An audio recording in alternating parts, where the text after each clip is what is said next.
Now you're good. You talk to us now. Now can you hear me? Yes. Yes. So I was just making reference to the fact that you guys could hear me before the show actually started, and now you couldn't hear me talking about that. So that was pretty funny. Anyway, we're doing a really fun show today. We're going over the worst superhero movies.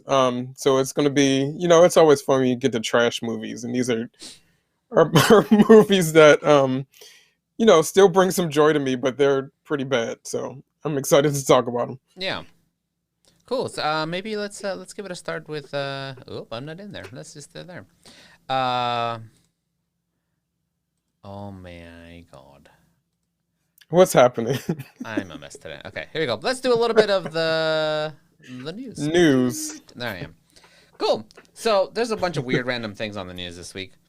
Um One thing I wanted to bring up, this is not news, it's just more of an opinion piece. I found an article that talked about how since Game of Thrones, all the T1 actors have been looking for the next Game of Thrones, the next big like fantasy or sci-fi or something big show that they can do.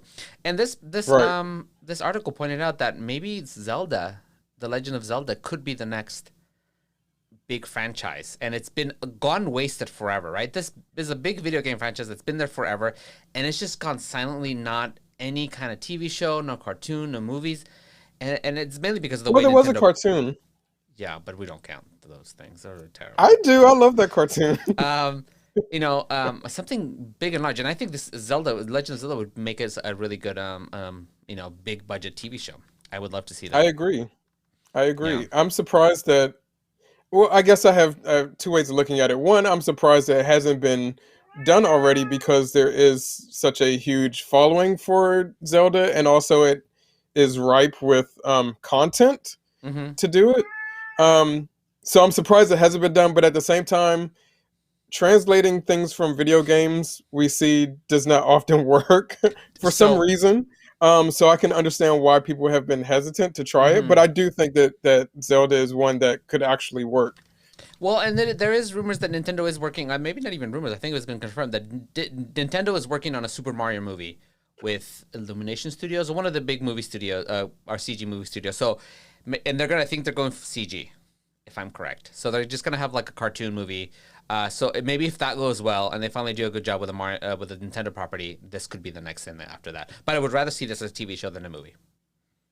I would rather see it as a TV show than a movie too, because there's so much world building to do. Like Mm-hmm. one movie, it wouldn't be able to have enough of the get enough of the content in that you'd want to see. Reed says transition adaptation is going to be hard. And so maybe not a live action. Maybe you give us a really good CG cartoon. I That would be fine. That'd be an easy to cut out a bunch of the weird translation. You just give us an animated show based around that, and make it long. It would be great. I would love Yeah, it. Uh, I could see it. I would absolutely, I would love it. I would love to live in this world for a while. Just watch some shows about it. Oh. Um. But in reaction to you saying we don't count that cartoon, I just have to say, well, excuse me, princess, because I love that cartoon. Did you? I did. I actually have it on DVD. I mean, I own a lot of DVDs of movies that I don't actually like, but I actually like that one. Yeah. I'm gonna skip a little bit here of the news. There was one big sad news today in the entertainment world. Apparently, Dustin Diamond, who was Screech on Save the Bell, passed away today from lung cancer, stage 4 lung cancer, which he only found out about just a few weeks ago. It was like a Oh, I three didn't week. realize that he didn't Yeah, know about it. it Yeah. was a 3 week battle, and so he found out just absolutely way too late. And he was only 44, so it's a bummer that somebody 44 to die from cancer and especially out Pretty of young. nowhere is pretty young. So that's unfortunate and that's pretty sad. And he had kind of a rough that being a Life. child actor kind of messes you up for a little bit. So he didn't get all the like positiveness that all the other stars did. They all got to move on and do something, and they're fine. But he was one of the ones who kind of struggled a little bit. Yeah, him and Lark Voorhees really struggled. Struggled, yeah. I it's funny because I always had this very specific image of him physically in my head, as being, that dorky kid, Screech. Mm-hmm. And so when I was looking at the news of him, uh, of his passing, and seeing more recent pictures, I was like, when did Dustin Diamond get hot? Like he He actually got aged those very eyebrows.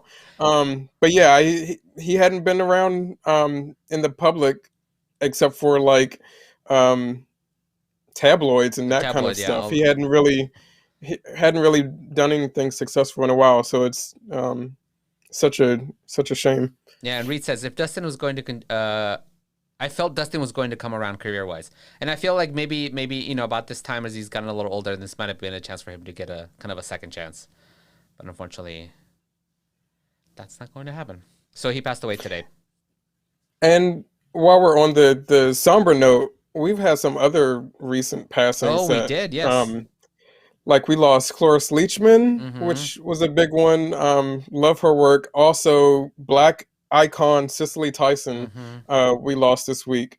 So definitely want to give nods to them because they're big losses for me at least. I mean, I feel this past year has been a big loss for celebrities and stuff in general, just because the COVID stuff, and Yeah, some of some stars have not died from COVID, but have older have had like Larry King.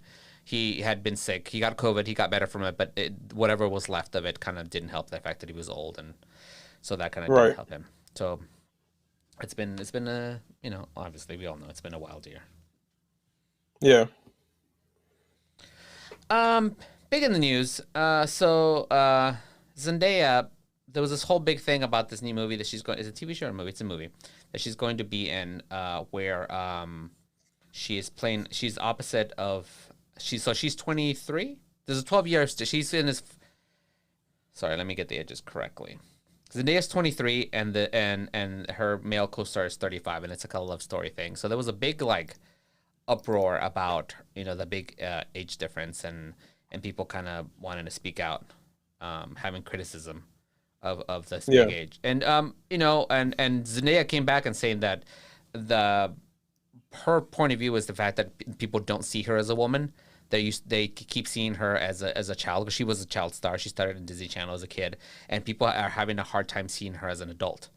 And that was her kind of. So I don't know how would you have an opinion on how you felt about that? I'm interested to see the movie. I've heard good things about the movie overall.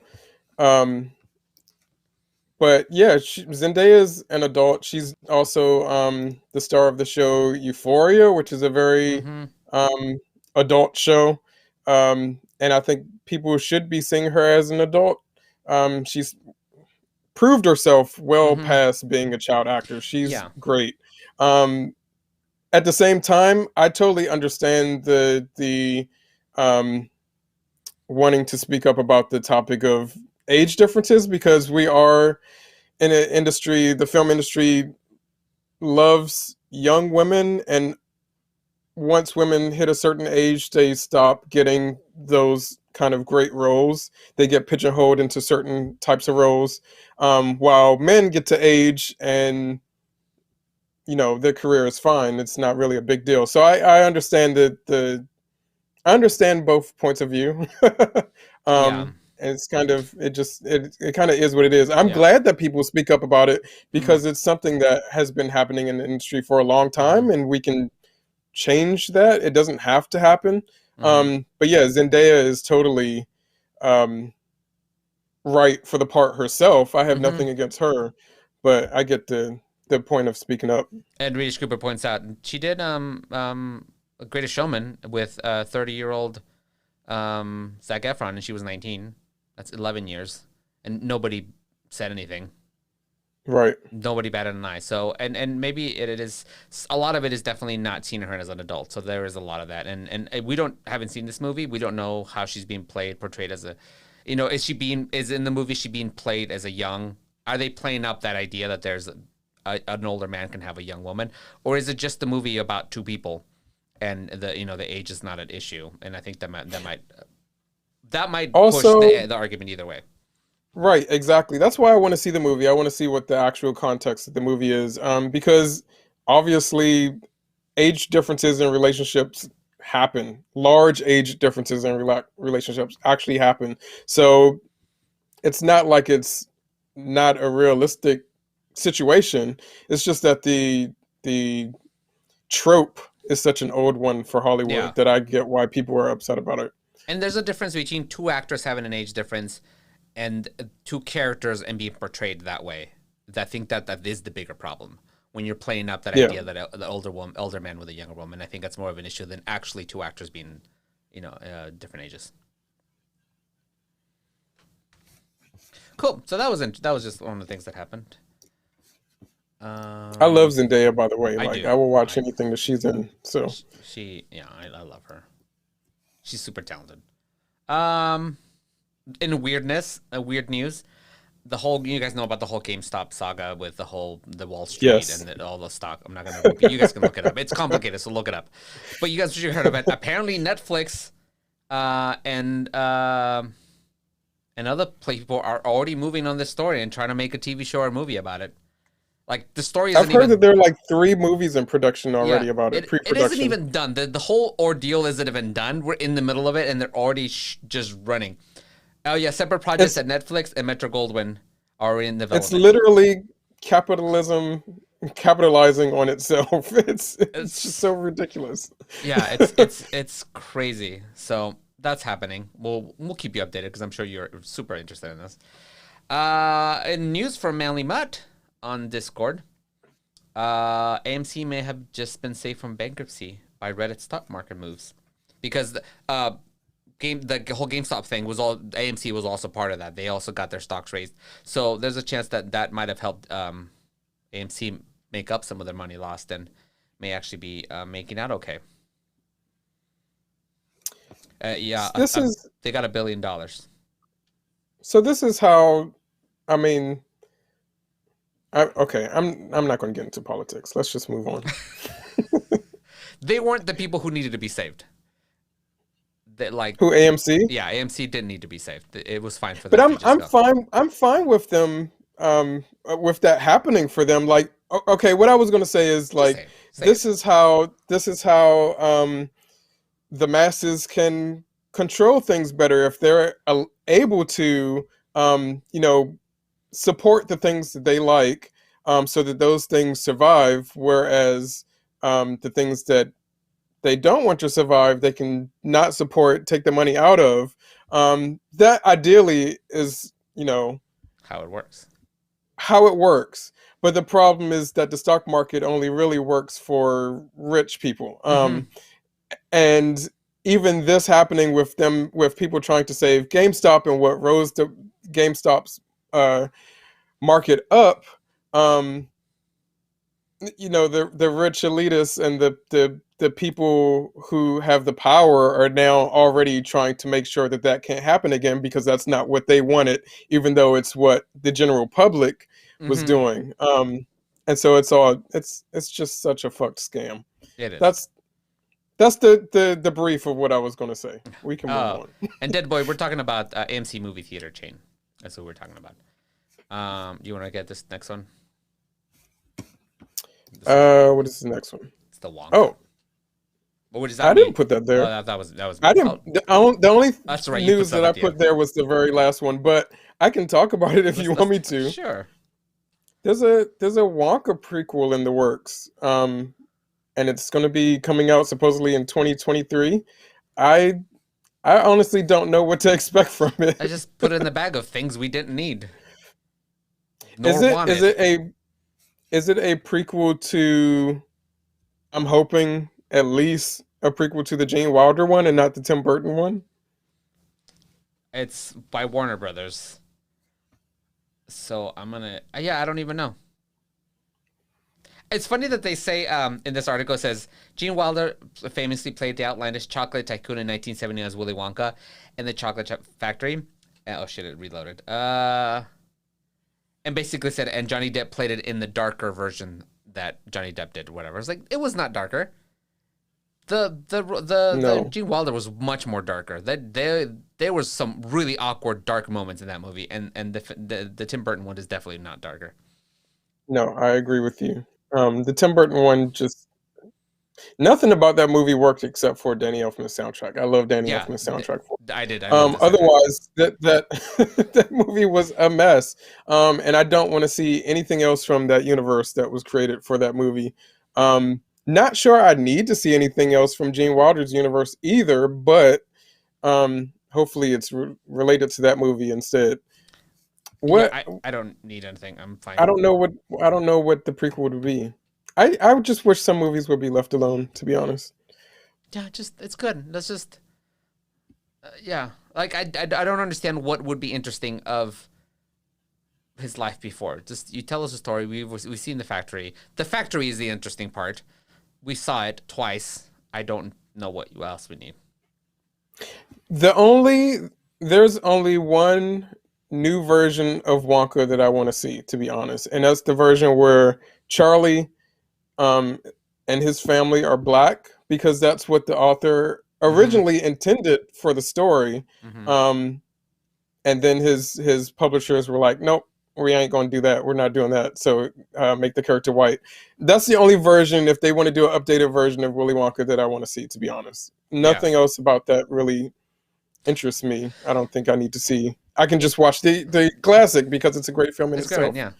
Yeah. Um, you know what? To add to yours, I would rather see that and seeing what happens after they moved in and what happens to them after, because we don't know what happens. That seems more interesting to me than going Oh, back to after he gets the factory. yeah. Does Willy Wonka hang out? Does he die immediately after? Like, I'm assuming he hung out for a while before he died. So I want to see what happened. I'm more curious about that. I don't care about before. That's boring. Some So the capitalistic whole story. movie is just going to be Willie and the capturing Oompas in the jungle. Coming in the jungle, getting loans from banks to make his thing work. It's gonna be real boring. Getting loans from banks. Rich Cooper says Charlie and the Great Gas Elevator sucks. Go read it, Art. It's not good. I'm not gonna read it if it's not good. Um. Uh. So next in the news, apparently, Black Panther director Ryan Coogler is working on a Wakanda series for Disney Plus.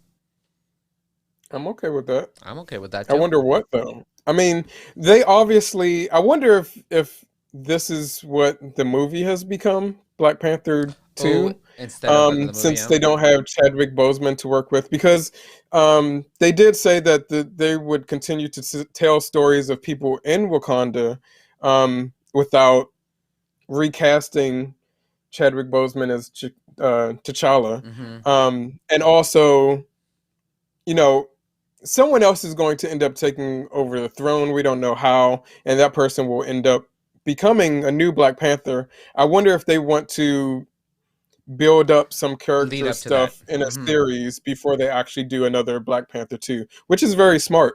Mm-hmm. And I do think A that smart way to do it. having dealing with his passing, both as the actor and the character, I think it deserves a better. It'll be a bigger deal than just that you could do in a movie, right? Because if Yeah. you're going to choose a new Black Panther, you'd have to do it. You wouldn't. You want to see what happened. We were going to need to know what happened to Black Panther and how their city dealt with it, and because I'm sure it's going to be unexpected, and so I would rather have a TV show take its time to tell us that story than to throw it at Yeah. us in an hour and a half. Do you know how Reed H. Cooper is asking, did T'Challa have a sister? Yes, He did. Shuri is his sister, who was in the first movie, Yeah. and She's like very the big likely could candidate. become the next Black Panther. Like, she in the comics did become Black Panther at Hmm. one point. So, but so did Aurora, Monroe, Storm. So there's a lot of things that they could do. But I'm just thinking of how. Okay, because Black Panther, I'm literally wearing my Wakanda shirt for this episode. Black Panther was such a major thing in expressing Black joy and Hmm. non-colonized Black people, African people, that I'm thinking of how incredible a Disney Plus series would be that just focused on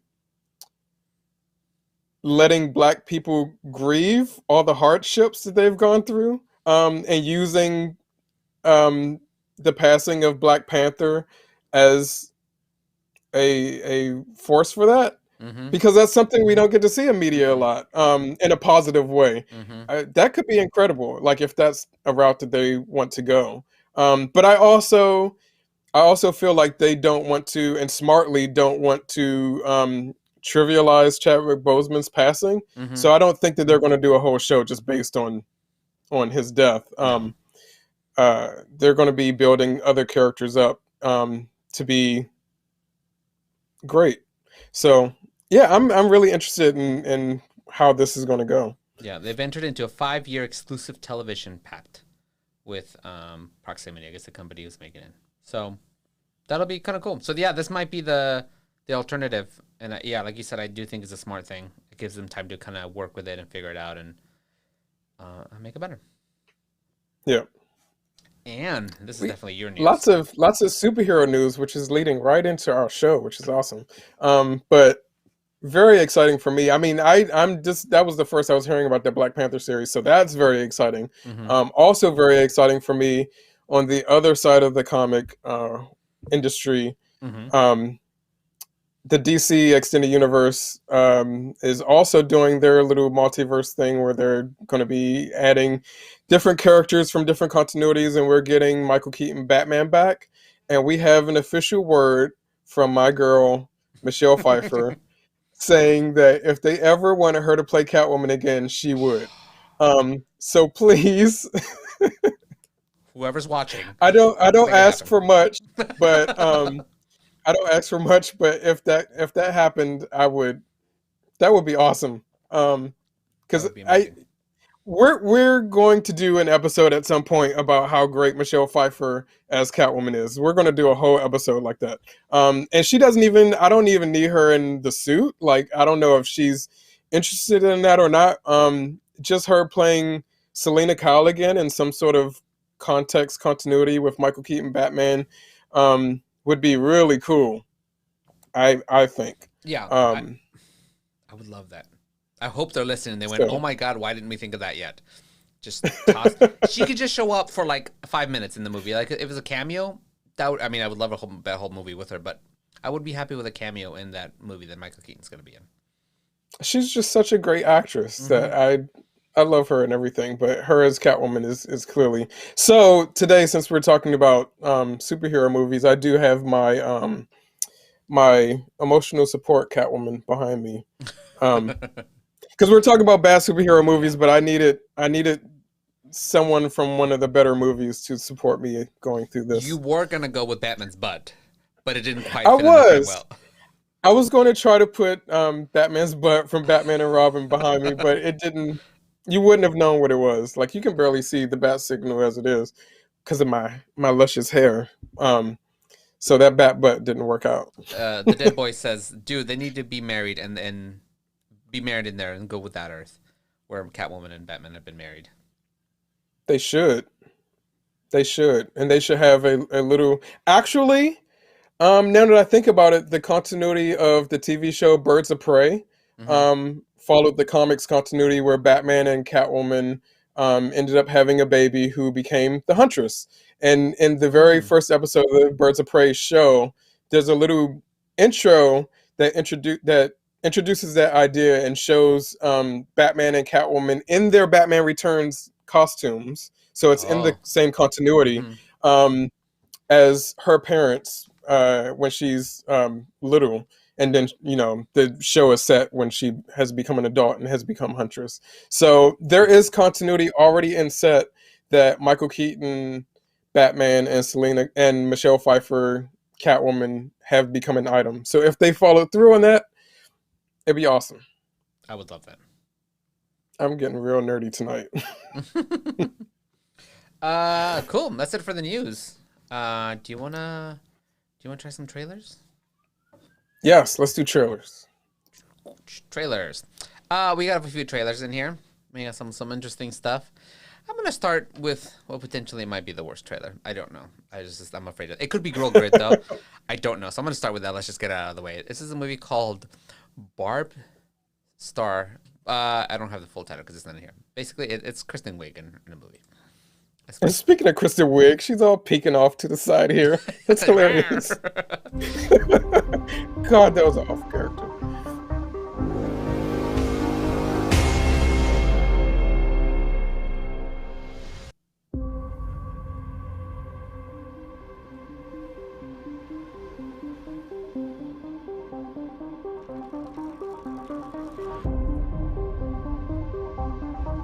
getting a Stranger Things vibe from it.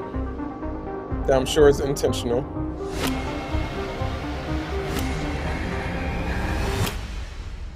What are you doing? Oh, I was just playing with this lamp. Oh. I'm Star, short for Starbra. Assume yours is Barbara. Nope, just Barb. Plain old Barb. I want to thank Barb Starbra. and Star for hosting tonight's Talking Club and for making their hot dog soup. I like the salt. I like the hot dog. It's not as runny as it usually is. What is she drawing? I hope she gives me bigger teeth. Love big teeth. She loves big teeth. Even if it's just 2 eyes on a bunch of teeth. Look, my new phone case. I love it! It's like I'm listening to the ocean. Wait, we don't have cell phones. I know I'm gonna take it home and glue it to our landline. Hi! Hi! Hi! Hi! I'm Barb, and this is Star. Room number again, please, sir? 6. And this is horrible. I must watch it.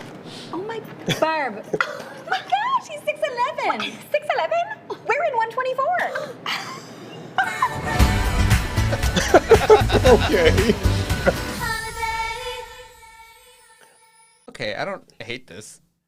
I don't hate it either. I mean, it actually made me laugh. It looks funny, but I have no idea what it I have no is idea. still. It might still be terrible, but it might be, fun to watch. I feel like it might be one of those instances where they put all the funny stuff in the trailer, which I hope not. But that's the feeling that I'm getting from it. Our next movie is a movie called Crisis. It is an intense thriller set against the backdrop of the opioid epidemic. Crisis features 3 interwoven stories that highlight the greed, violence, and tragedy during the drug war. A drug trafficker arranges a multi-cartel fentanyl, a smuggling operation, blah, blah, blah, stuff. I'm not going to read the whole thing because it got long. That's okay. It's okay. I'm not committed. No commitment here. Let's see.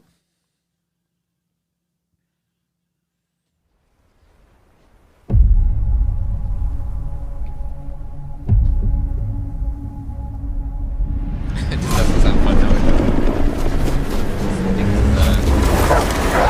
Intense drama. There is no greater scourge facing America from within.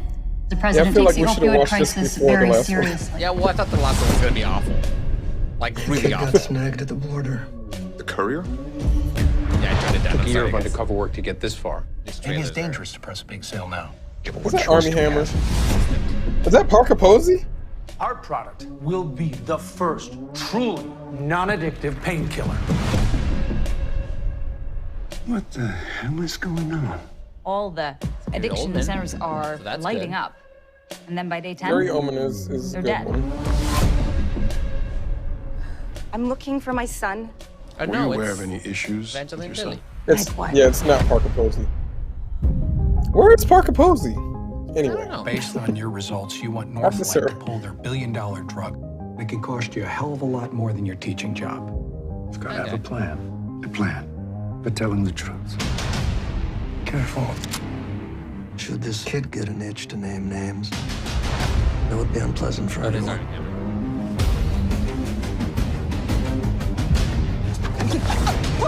They're gonna come after Greg you. Kinnear, thank But you. what you're Thank you. doing now Read. may be the most important thing you ever do. And that guy. You had my son run drugs for you. and Gaston. Gaston. I was thinking the guy from the Hot This Wires. is the biggest public health crisis since tobacco. It's not our responsibility. Then whose is it? You cannot walk into that buy alone. We can't quit. We can't stop. What do you think we're here to do? To make a difference? And Michelle We can Rodriguez. touch you anywhere in the world. We're running out of time. Last chance.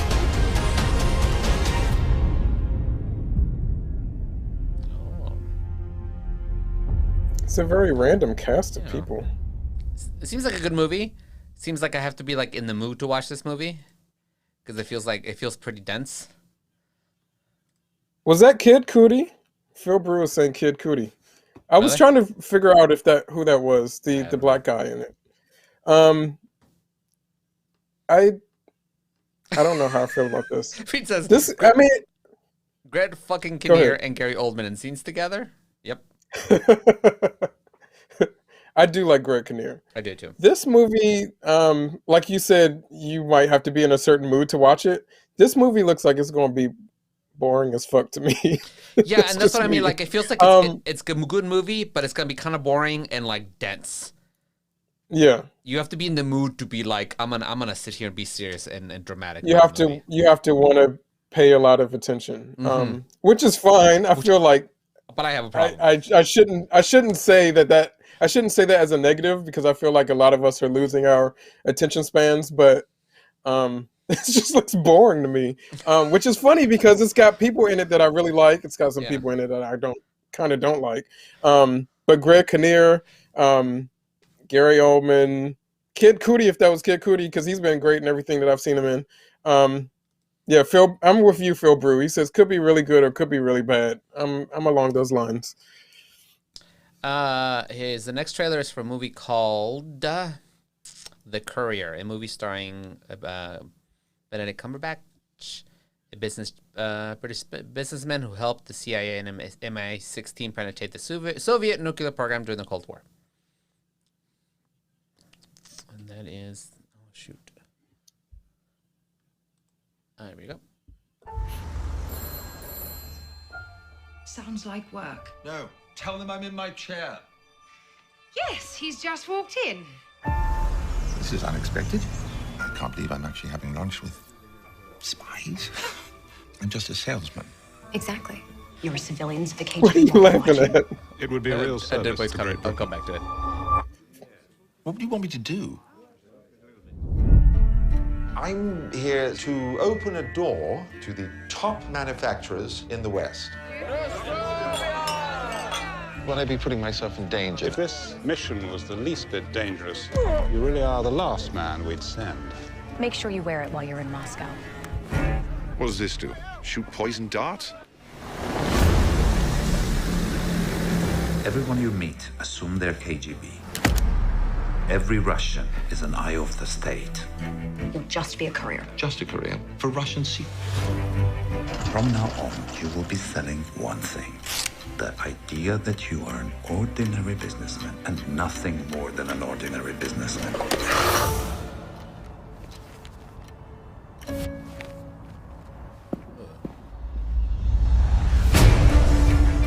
The weapons of war must be abolished before they abolish us. I am asking you to stop going to Moscow. I am asking you as your wife. I didn't want you to be involved.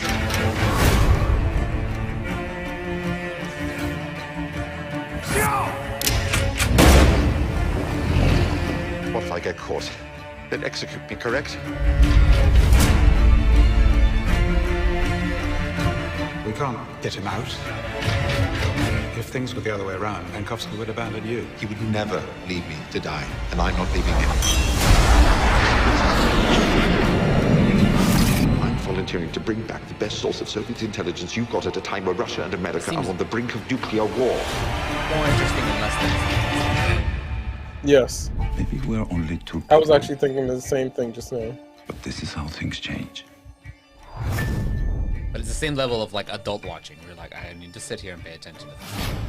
We don't want to be adults. We're talking about superheroes. Superheroes. That seems really good. I'm down with this.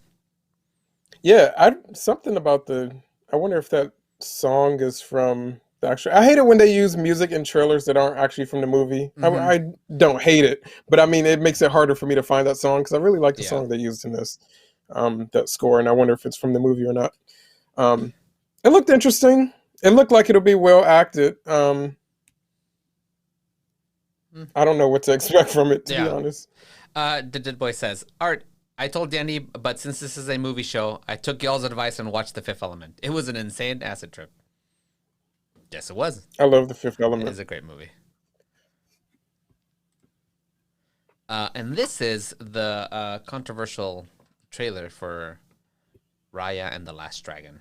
Disney's. Wait, it's controversial? Why is it controversial? Well, we'll talk about it after this. Okay. Interesting. All right, guys. Remember what we're looking for. And don't trust anyone. Whoa, what? Hey! Baby? Where are your parents? Hey, who's baby? What? Really? A con baby? A con baby?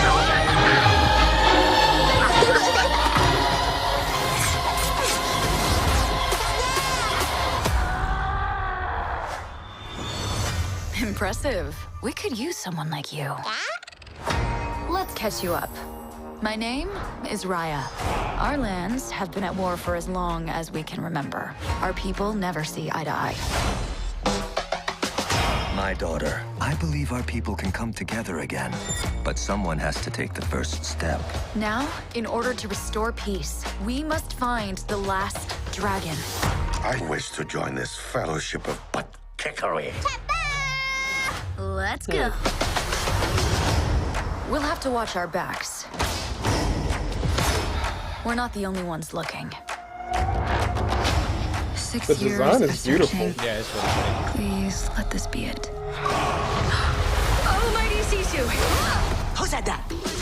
We really need your help. I'm gonna be real with you. I'm not like the best dragon. Have you ever done like a group Aquafina. project, but there's like that one kid who didn't pitch in as much, but still ended up with the same grade? We're doomed. Roly-poly thing. You and the dragon are coming with me. My sword here says we're not.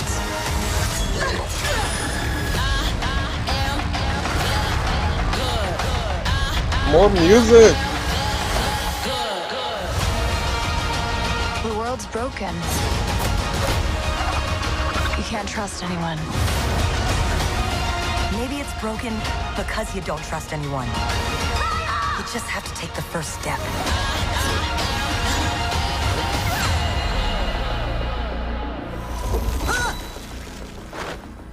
I just shape changed. Dragons can do that? Look how close my butt is to my head.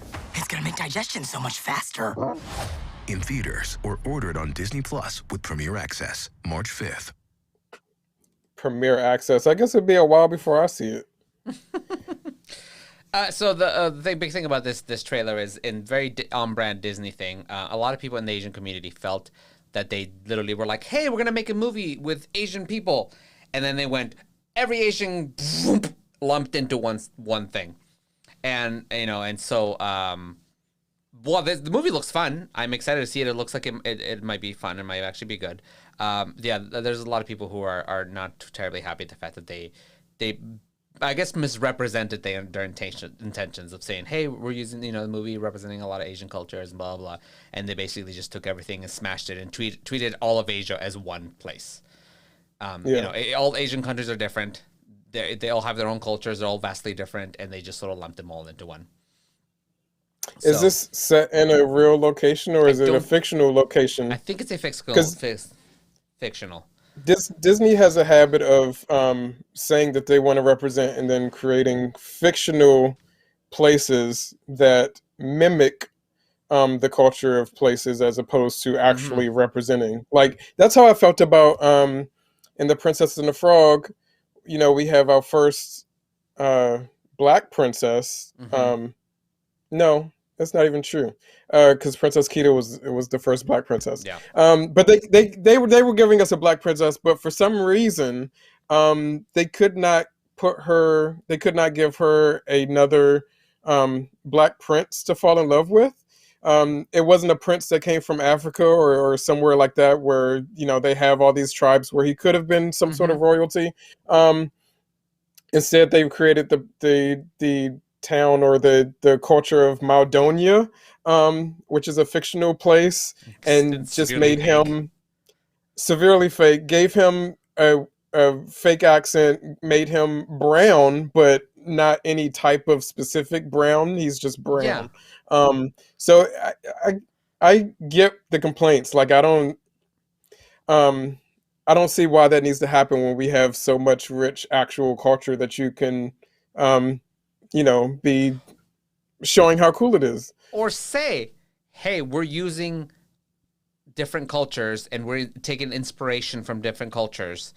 But they presented it as they misrepresent themselves is a lot of what that happens. If that's what you're going to do, Avatar did it. Avatar didn't, The Last Airbender, didn't say we're this culture, but they borrowed from different places and to kind of build their world. And they could have done that, but they didn't market it as like, yeah, we're doing a bunch of representation on Asian communities. No, they just and that this is kind of they played it up a little bit that way, and now it feels like they could have just said, hey, we're taking inspiration, especially it feels weird because they did such a good job with like Coco, when that's Pixar, so obviously they took a little more time and paid a little more attention, and so it's just like a little. Ugh. I don't know. Maybe the movie. Then again, we haven't seen the movie, so we don't know exactly what's in the movie yet. The trailer looks fun. The trailer is look beautiful. The animation is beautiful. The characters look really cool. Like the women all look badass. That Con baby made me laugh, but at the same time, Disney, and this goes along with what you've been saying about all the Asian misrepresentation. Disney is really proving themselves to be a company that now just manufactures film. And you can see that they pick up, like, they have all these ideas and they want to fit all these ideas into a movie, and they pick ideas that are popular and put them into a movie and manufacture it that way, as opposed to having a very natural story to tell. Because that Con baby is nothing but Disney trying to cash in on the success of The Boss Baby. Yeah. Which was a success out of nowhere. I mean, that movie came out of nowhere and all of a sudden has sequels and Netflix original shows, various shows, and specials. And like, Boss Baby is legit. Like, I watched that movie and was surprised at how funny and good that original movie was. And so now Disney wants a character like that they can use, but is it inherent to the story, or are you just shoehorning things in? Which I feel like, just like you were saying with the Asian culture stuff, they're just shoehorning stuff in as opposed to letting it be inherent to the story. And that's not to say will be a bad movie, because it might be good and it looks fun. And like Connie says, Frozen 2 was way manufactured and still turned out to be an okay movie. Well, Connie says excited to see the fight choreography. That would be good. So it might still be a good movie. Yeah. They just need to, I don't know, try a little harder with some things. And it does say I think a lot about a movie when I just looked it up, when they have 4 directors listed. 4? They have 4 directors listed. What are 4 directors doing? And 2 people listed as co-directors. Don Hall, Carlos Lopez Estrada, Paul Briggs, and John Ripa. By the way, no women on this. The story about a female protagonist. And then they have 2 writing credits as Adele Lim and Kui Nguyen. So I can tell you, Carlos Lopez Estrada was just added as a director, so he's not been on this project since the beginning. That's my assumption. I can't say that for sure, but I'm gonna go with that assumption based on the fact that he's a director I like. He's the director of Blind Spotting that came out a couple years ago, and it was announced not long after that movie was successful that he was going to start working on things with Disney, but he's directing the quote live action remake, because it's probably going to be all CG, Robin Hood for Disney. And that's the project that he's been working on. And I almost, my speculation is, but I can almost guarantee that he was consulted about this movie and about trying to find some way to make all of the elements that they have together work. And that they gave him a co-director. Yeah, which that makes sense, because they changed their main voice actress. I don't remember the first, and it's now Kelly Marie Tran. And they basically, along the way, they're like, oh, we started going in a different direction. We thought she was a better choice. And I'm sure this is like, something was not working. And they were like, you people who know how to make things happen, we need you now. And they went and changed a bunch of stuff and tried to make it fun. So. Well, I'm sorry to hear it as 4 directors, because that's too many hands in the pot. Yeah. Way too many. And I hope we do get a behind-the-scenes look like we did for Frozen, because I would love to see how they made this movie. Speaking of behind-the-scenes looks, did you ever see the documentary? We need to get to the actual show, but did you ever see the documentary, The Sweatbox? That's all about the making of The Emperor's New Groove. No. It's a documentary that was made while the movie was being made. And so Disney has the rights to it. It was because Sting did the music for the movie. Sting's wife is the one who actually made the documentary and was following him around. But that movie completely changed from what it was originally supposed to be into what it is now. Mm-hmm. Again, Disney manufacturing, that movie ended up being great. Emperor's New Groove is hilarious. Yeah, it was originally supposed to be a serious epic. And so you can see all the changes in this documentary, but it's a documentary that Disney will not put on Disney Plus. It's on YouTube. So you can watch it if you can find it, because Disney will usually pull it down if they find it on YouTube. So if you ever see the Sweatbox, it's called the Sweatbox on YouTube, watch it. It's really good, and it's like, I feel like the Disney Plus behind the scenes stuff we're getting, Disney is a little freer in what they're allowing people to see, but it's still not on the level of like the Sweatbox. I feel like people need to see the Sweatbox. True. I'm gonna have to watch that. Yeah. Cool. Well, you want to get started on the show, because we're like just halfway through chatting away. the episode. We need to talk about these superhero movies. We're gonna go to our top the list of top 10 worst superhero films. When we do this list, we kind of each take our own criteria. So you want to talk about what your criteria was to put in your list together, and I'll explain mine. I will say I ended up with a list of 29 movies. We're obviously not going to go through all of that. I'll do the top 10, or the bottom 10 in this case. But my criteria was a movie that just doesn't hold up. Because there are comic book or superhero movies that are very campy and silly, but they're done so on purpose. And so that kind of movie is not on my list. Like Batman and Robin is not on my list because it's an awful movie. It's a bad movie, but it's an intentionally bad movie. It's trying to be that 60s campy, but in the 90s world. So there's a weirdness to it, but it still works on a number of levels, if not all the levels. It probably doesn't work on all the levels, but it still works in different places. So my list is made up of movies who don't work on like any of those levels. Okay. Movies that just fail. All the movies that I unfortunately, there are going to be a lot of movies that are not going to make my list, because if I knew they were bad, I just didn't watch them. So one of my criteria is I had to have watched the movie. So there's. Oh yeah. I know you guys are gonna have opinions about something. You're gonna be like, why is it in this list? It's probably because I didn't watch it. Yes. So I had to have watched it. 2, I was picking from movies during a time where people were trying to make good movies. You know, there's a ton of movies from like the 80s and 70s where they were trying to make superhero movies, and they're just bad because they couldn't make a good superhero movie. So, right. I do have a couple of older stuff, but for special reasons. But that was kind of my idea. I want to make superhero movies that were made when somebody was trying to make good movies. So that was kind of my thing. British Cooper says, you didn't see movies, so there's like 3 movies on your list. No, there's a lot more. Shut up, Reed. I mean, Art at least watches superhero movies. He knows superhero movies. British Cooper says, Teenage Mutant Out of the Shadows, garbage. No. No. You guys, those new Mutant Turtle movies are not that bad. They're pretty horrible. Actually, no, think about it. They're pretty horrible.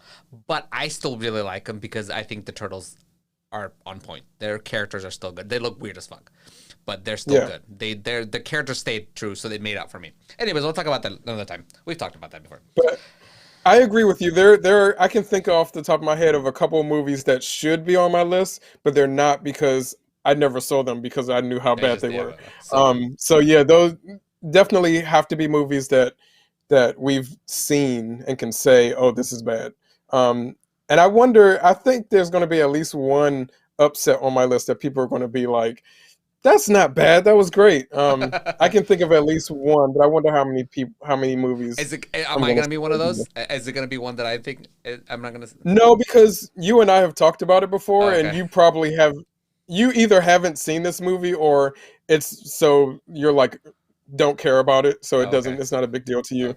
So it's not going to be you, but the chat might get upset about it. Feel good. You don't have to say this, Will, because I don't know if it's on your list. But Superman Returns is it's on my list. It's not on my list, but it was a close one there to be on the list.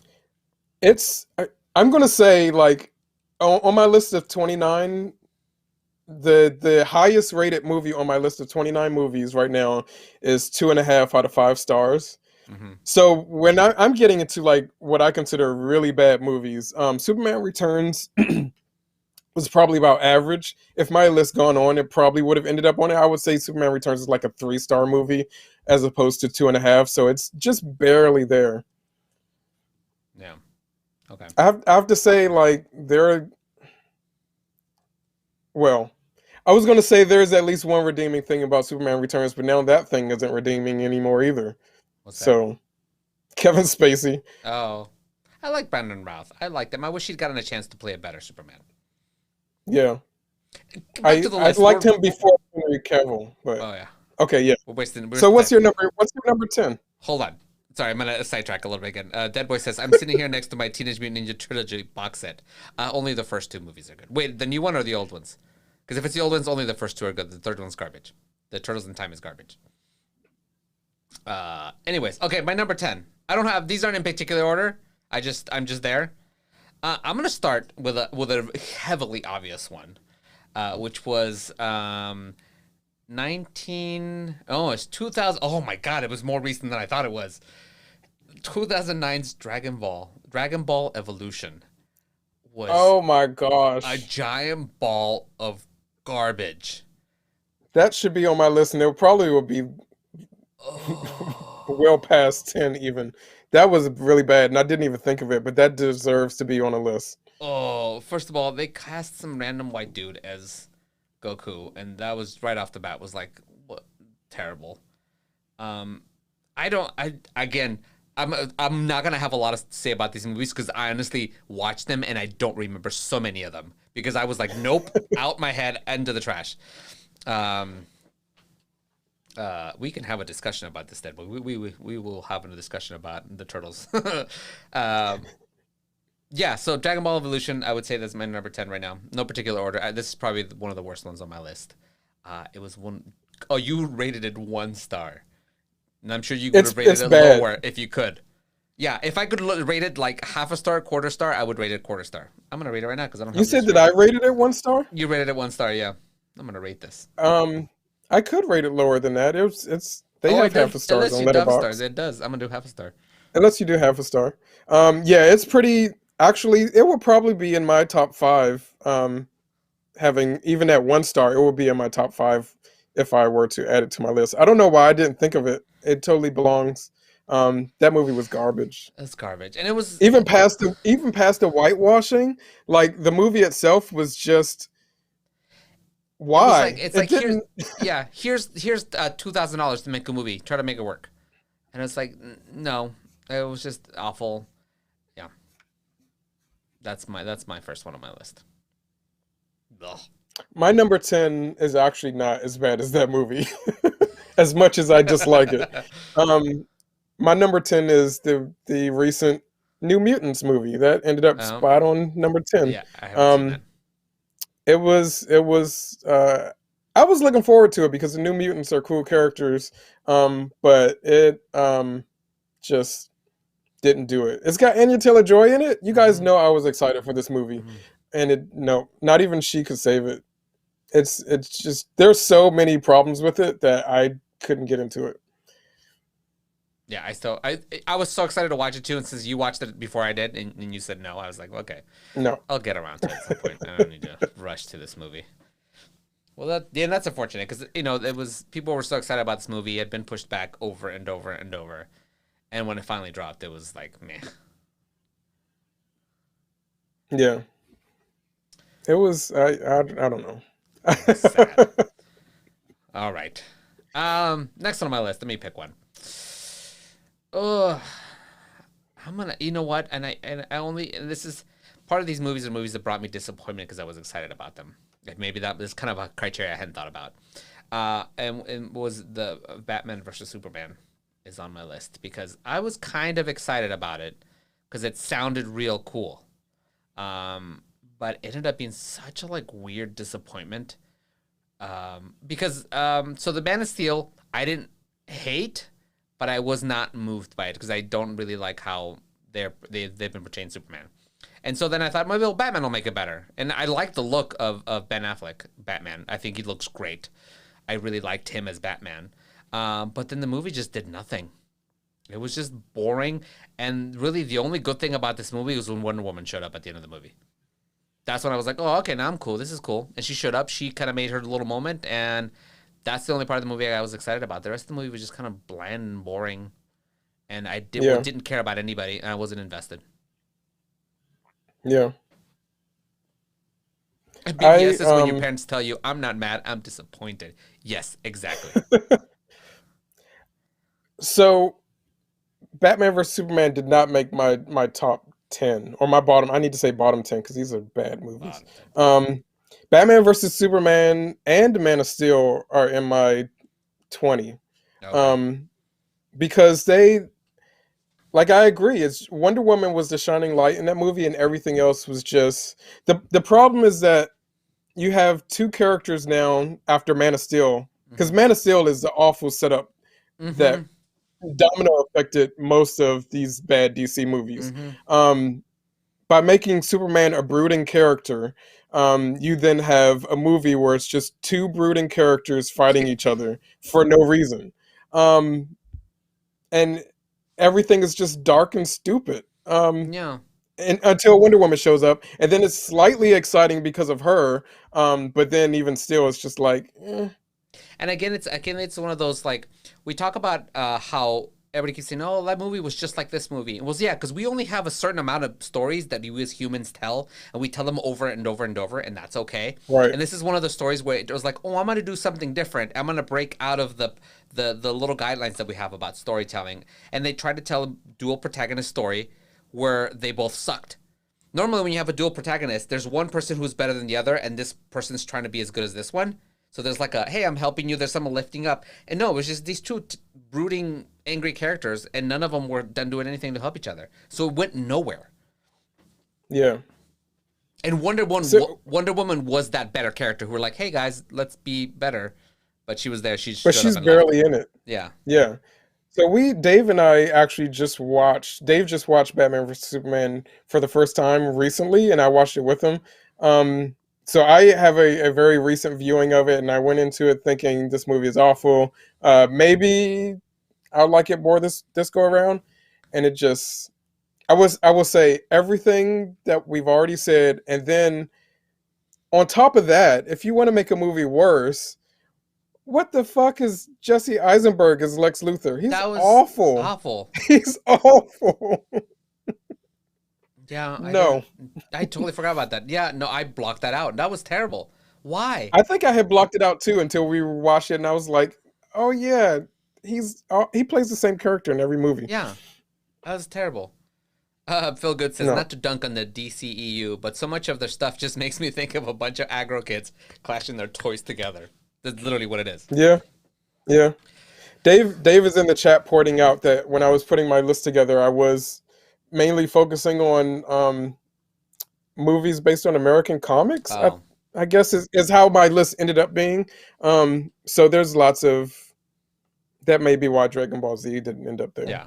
I put it because it was an American movie and it was part of that world. Right. We didn't really specify in those terms. When we make these lists, we sort of left it up to make our own, because we will have different reasons for putting our lists. So we just kind of leave it up to ourselves to our criteria for those lists, which I think makes it a little more interesting. What's the list? My number 9 is Elektra, which is it's kind of, so this is the movie that kind of came out around the same time as Halle Berry's Catwoman, which we have the Halle Berry Catwoman popcorn bucket, but because of, we're only doing the top 10, Catwoman is actually not in my bottom 10 of the superhero movies. It's definitely on this list. It's slightly, Catwoman is just above, like being better than Batman versus Superman for me, on my list. But Catwoman and Elektra kind of go hand in hand because they're similar movies that kind of like spun out of male superheroes.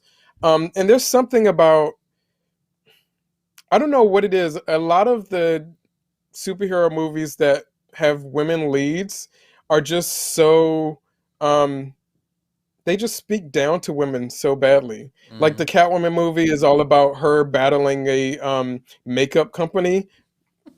And Elektra, I think Elektra's story was a little stronger than that, but um, it's just something about telling the stories of women superheroes from the male point of view that just makes them so not cool.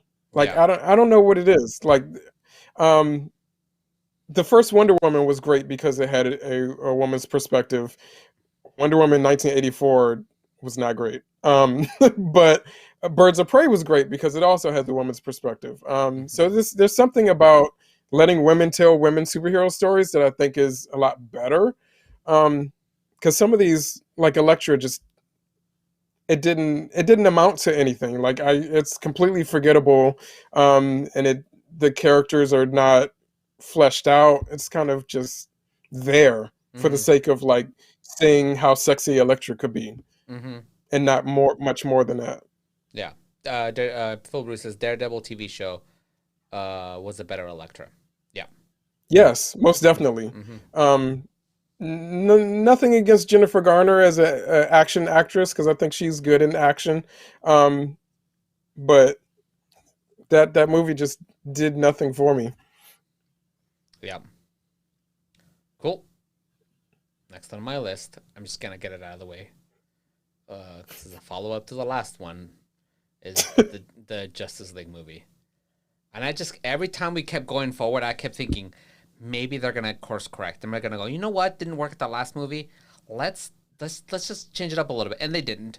And then they had the whole thing with Zack Snyder leaving, which then I'm sure tossed even whatever maybe things he wanted to make better out the window, and they made just it's so bad. It's again, I watched this not too long ago, right? Because this movie's only been out for a few years.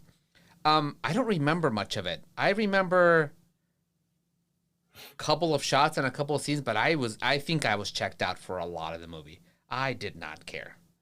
And it's unfortunate because we introduced a bunch of cool characters that could have been real cool, and I don't really have a problem with the characters individually and actors playing them. I think they're fine, but they just didn't do anything with them in the movie. Like they couldn't handle Batman and Superman alone, and then they decided to make a movie about 6 superheroes that they also couldn't handle. And it just didn't add up to anything. That movie is a bit of a mess. I think that I'm probably easier on it than I am Batman versus Superman, because I fell asleep and missed part of it. To be honest, like I don't feel like I had as bad of a time watching Justice League as I did Batman vs Superman just because of that, which is not, anything to be proud of. Mm-hmm. That it's exactly what you said. Like they can't handle 2 characters alone, and so they throw in all of these other characters. The saving grace is that some of those other characters have fun moments. Like I think the best things about that movie are probably Wonder Woman's fighting scenes, which are scenes that they added in after the movie was done in production because the Wonder Woman solo movie had done so well that they wanted more Wonder Woman in it. And that's probably the highlight of that movie, which is unfortunate because it has nothing to do with actually the movie. No. The movie's just a mess. It's story-wise a mess because there's 2 different minds at work. We're talking about Raya having 4 directors. This movie had 2 directors that they were button heads. Yeah, they didn't talk to each other. So the movie story-wise is a mess. And I don't And they just kind of added to the broody characters, right? They added Cyborg, who's just kind of always unhappy. And then they added Aquaman, who's kind of broody, but then they let him be a little bit funny, which is kind of I liked. I was like, thank God for something different.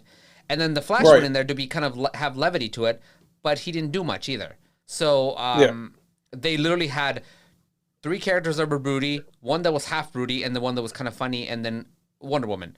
And so they didn't really commit to any type of like character differentiation, telling stories, and maybe with this 4-hour movie we'll get something more deeper, but I don't know. And again, this is a movie that obviously is going to be on the bottom of people's list, but for me this was like just more disappointment because I was really I kept thinking they're going to get better, they're going to see what Marvel's doing and then try to like be intelligent and do something about it. No, they were just like, oh, we're doing good, just keep going. We made money. So they saw what Marvel was doing, but then they rushed into trying to emulate it, as opposed to building characters in solo movies. Literally, Man of Steel was the only solo movie that we got before Justice League. Everything else was just pitting characters together because they wanted to rush into what Marvel was doing with Avengers already. But Marvel had years of building up to that. DC was just trying to like We need money now. challenge them at the same time without that lead up. And that's the only thing they copied from Marvel. They should have borrowed far more from Marvel. They should have borrowed a bunch of the storytelling and the levity and a bunch of other stuff, and they didn't. They just like, well, we'll just do the cinematic universe, and that's it.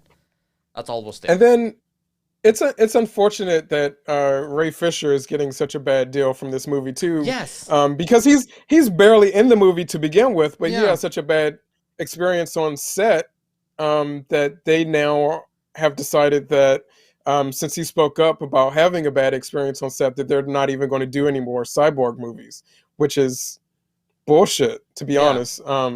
So that's very frustrating for me. Ugh. All right, what's next on your list? Next on my list is X-Men Origins Wolverine. Ooh, look, I can cross. So them off, 'cause the that one was that on my gave list, us the one that gave us Ryan Reynolds Deadpool before the Ryan Reynolds Deadpool that we like. This movie was just it had some good ideas. But it could not follow through with them. And in addition to those good ideas, it had lots and lots and lots of bad ideas. Do you remember the first time we watched this movie? Yes, we watched it in the break room, and it was awful.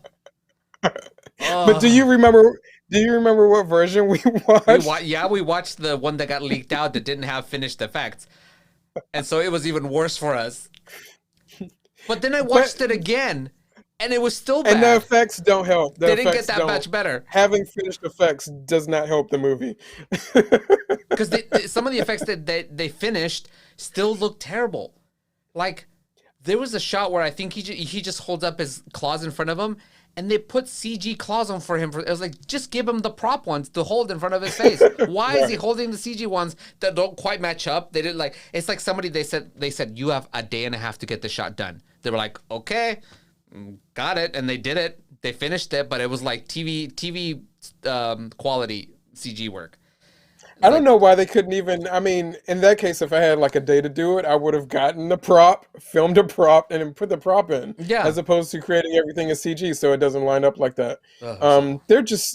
This movie just missed the mark in so many ways, and it's weird because Wolverine was before the MCU became what it is. Wolverine was the default Marvel character that was brought in to save movies. He was like Batman, who was brought in to save Man of Steel after that movie was awful. But for some reason, they couldn't figure out how to tell this origin story. No. And this was supposed to be, you know how like Star Wars was branching off into all these separate stories, like Solo. Yeah, we were supposed to get a bunch of Rogue them. One. This was supposed to be like the first of a bunch of origin stories for X-Men characters, and nope. Not doing that Like, again. done. But you know, I gotta say for Wolverine, I'm glad that they decided to course correct. This is one of those situations where they went, that was terrible. Let's take a left turn here and start working on better representing this character. And they did. They ended up with his last movie, and the movies after this got better as they went. Most definitely. Yeah. I agree. Cool. Well, that was on my list as well. I have one that is kind of a package deal because I think they're a package deal. And I'm gonna stay with the DC world, and there's a lot of DC movies low on this list. And this is Superman 3 and 4 with Christopher Reeve. See, okay, so these are some of the ones that I was saying. Like, there are some movies that have that intentional campiness, and I'm like, they feel classic to me, so I'm just like, it doesn't bother me. Yeah, and normally I will leave those behind, but I don't. And I was taken away from old movies as well. But the reason that we're here is because the first one was such a good movie. The second one was okay. Yeah. But we had started with this really good Superman, and he is like the Superman. For me, live action Superman is Christopher Reeve. And then they just took a right turn and were like, we're going to do this weird ass shit. and it got real campy and real weird, and I couldn't. It hurts to see. If these had been like a separate Superman, I'm like, let's go with the campiness. I would have been like, yeah, it's fine. It's the 80s. It's silly. But they took the amazing good Superman that, and then they shifted him into this weird thing. Reed H. Cooper is yelling, "Leave Richard Pryor alone." Actually, he's not even the worst part of this movie. No. I feel like they're... I don't know. I guess they come from a time before... I mean, this is kind of what you were saying earlier when you were talking about the things that you were thinking about when making your list. They do come from a time before Hollywood knew what superhero movies were, before superhero movies were really a genre. And so I think with these movies, they were just trying to figure out, what can we do next with this character? They sure and did. so that exploration to me, it didn't bother me quite as much as these later movies that the superhero genre is very well defined in what it is. And some of these movies, they still can't get it right. Like that doesn't make sense to me. So I give the Christopher Reeve Superman movies a pass. Yeah, and for but me, true, they're nothing like the Richard Donner first movie. And that's why I don't think we've had a better Superman since Christopher Reeve, and in that scene, that's why he is what Superman should be. And I think as a human, he was the personality. He was the right kind of person. Yeah. And that's why when you go to these movies, I'm like, we have not gotten another basically perfect Superman since Christopher Reeve, and we kind of with these movies. That's why they're on my list. If they were on their own, I'd be like, yeah, they're silly, they're stupid. It's fun. So next on my list is the first, since we have a new one coming out soon, Suicide Squad. Oh. I'm taking us back to current DC movies because we can't seem to get away from those. I will say, Margot Robbie as Harley Quinn is great. Love her character's arc, even from this movie to Birds of Prey. That character and that actress are doing great things. Everything else about this movie is just like, what? I like it has some other... Yeah, it has some other great casting. I think like Viola Davis is in this movie, and she's, actor Viola Davis. She's amazing in everything. But still, the production of this movie, I don't think any of the actors did badly. I think that a lot of the characters are well designed. But the production of this movie, as far as writing, editing, directing, this movie was a mess of a final product. I think that it had some ideas, but the final product is a fucking mess. And the fact that they do 2 introductions for this team of characters. Reed H. Cooper in the chat is saying the first 20 minutes of Suicide Squad introducing everyone is horrible. So they do. I don't know why a director would ever want to introduce all of the characters for a team movie twice and spend so much time doing that before you actually get to the story. Because we have these bits where Viola Davis is explaining who these characters are, so we get to know who they are, and then the person who's going to get them from jail has to meet each one of them individually again in their jail cell, so we get to know who these characters are. It's so redundant, and it takes up most of the movie. There's only one scene in this entire movie. There's only one scene that actually works. And that's the scene when they're all, they've been fighting and they all end up in this bar and they have a moment to just sit down and talk. That scene works because we actually get to know the characters there, as opposed to the 2 introductions that we've already had that are just for, getting to know the character on its surface. And that scene is like, 5 minutes, if that? Everything else about this movie is garbage. Literally, just throw it in the trash. I'm excited to see what James Gunn does, because we have seen that he's great with these team movies where the teams are made up of losers and kind of outcasts. That's like his shtick. So I'm really excited to see what he does with the new one. But that first one is just trash. Did you like it? No, I did not. Same thing. I liked little bits of it here and there, but yeah, the movie was terrible. Next on my list, we are gonna run out of time, Will.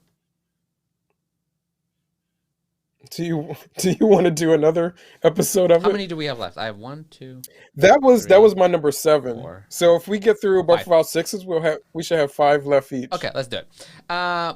We might go over just a little bit. It's fine. Sorry, Robert. Okay. Okay, next on my list. Again, another disappointment. This is all, I think a lot of these are just me disappointed, and I had hope. Aeon Flux is one of my disappointment movies because I wanted Aeon Flux. When I found out they were making the Aeon Flux movie, I was beyond excited. And then it happened, and I was like, I don't think I finished it. I was like, this isn't Aeon Flux. This is just Charlize Theron, who's great. Not. Just in some like spy movie situation. It had nothing to do with Aeon Flux except for the name. It was just not. It was not a representation of the show, not a reinterpretation of the show. Nothing. Yeah. It was like, and then I understand that the Aeon Flux world was a hard one to translate to live action because it shouldn't have been live action. No, and if it had been live action, they should have hired a director who could have taken the feel that movie had and translated to what a live action, because you couldn't do what they did in cartoon, but you could have translated the feel into something else that would give you the same kind of emotions and feeling and give you something weird. Yeah. And they didn't. They gave us bland Aeon Flux. Yeah. I agree. 100% agree. Not a good movie. And Aeon Flux is, you know how we get those memes every now and then. It's like, list your favorite 5 movies people can watch to get to know you. Aeon Flux is always one that I list because, not the movie, the TV show. Yeah. Because that TV show was groundbreaking for me. Like as a kid watching it, it was like mind exploding. That show is so great. And the movie just is nothing like the show whatsoever. So yeah, I agree. It's not. I think that I went into it knowing that it wouldn't be as great, so I wasn't as upset about it because it could not. You cannot recreate what that show was in live action. So yeah.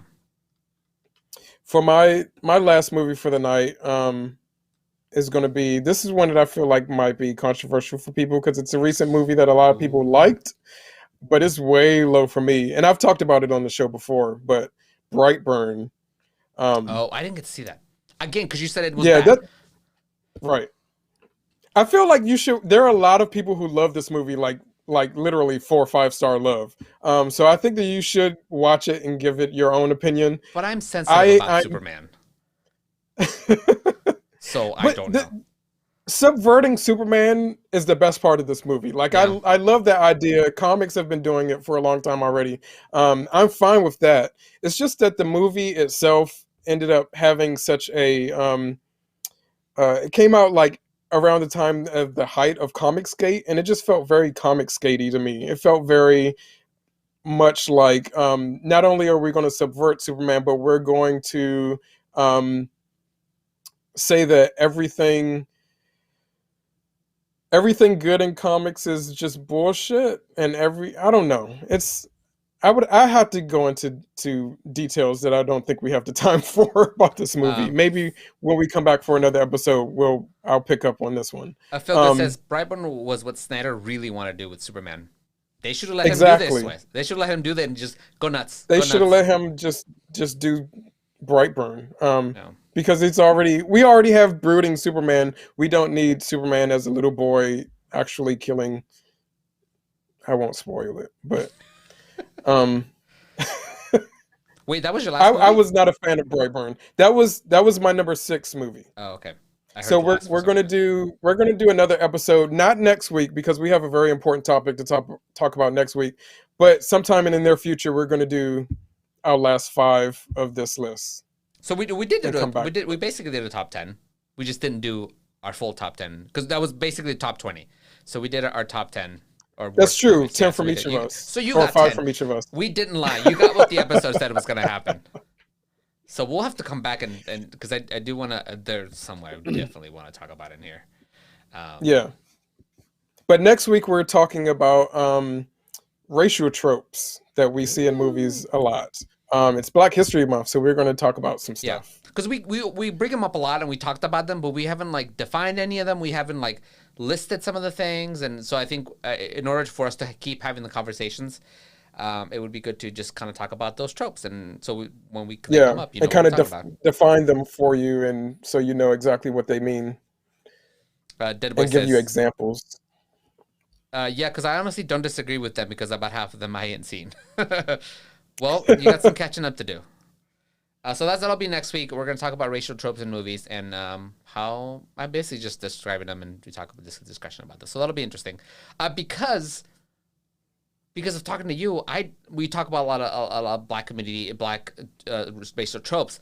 I've sort of been sitting on the Hispanic ones in the back of my mind. I haven't really brought them forward. Bring we don't them. talk about I them. want to talk about them as well. No, which is good because they made me. I was like, I should probably think about those because I really haven't thought beyond the like 2 or 3 obvious ones. Because I'm sure there's ones that are not as obvious, like they're always mates. Mexican people are always mates. So obviously, everybody sees that. That's on my list. I mean, a lot of it is crossover. There's a lot of stuff that black and brown people have to deal with at the same time, and like maids, thugs, all of that stuff. We're going to talk about some next week. Makes a good point. Says remember all races, including Jews. Yeah, we'll try to cover. Granted, we might concentrate on the ones that we are because we see them, but I thank you for making that point. We will make it a point to spread it out. I've already have my list out, and I have a lot of people included. Because that's the whole point. We like talking about diversity, and so we want to talk about all of them, not just one. Not just what we have. Yeah, if you guys hang out, coming up next is Perception Paints. Perception Paints, we're going to be doing a Patronus painting. It looks really that's pretty. cool. If you guys look, check it out in our social media. You guys will see it. Wait, do we have any recommendations for this week?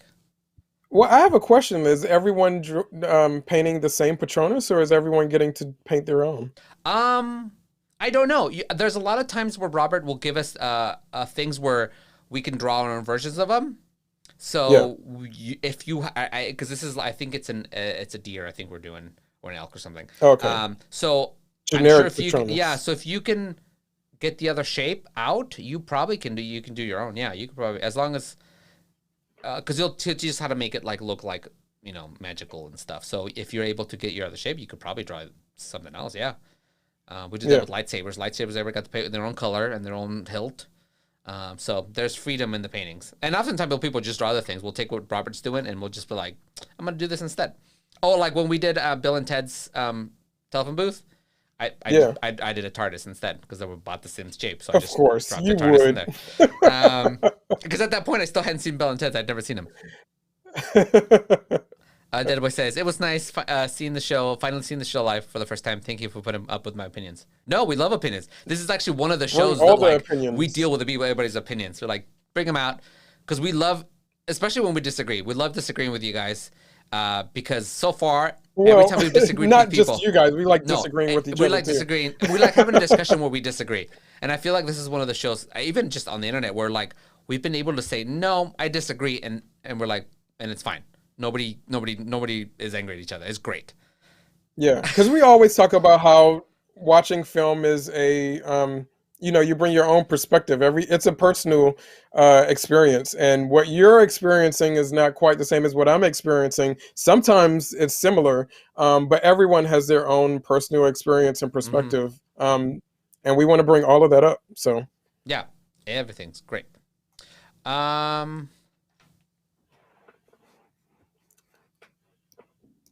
Cool. All right, I don't really have a recommendation. Okay, I don't either. Skip those. Well, if you guys hang out, we're gonna do that. Give me about like a couple minutes, and then we'll be right back with Perception Paints. So don't go anywhere. You could literally just sit here on this stream. I'm gonna go to like the wait screen for a few minutes, and then we'll fix it.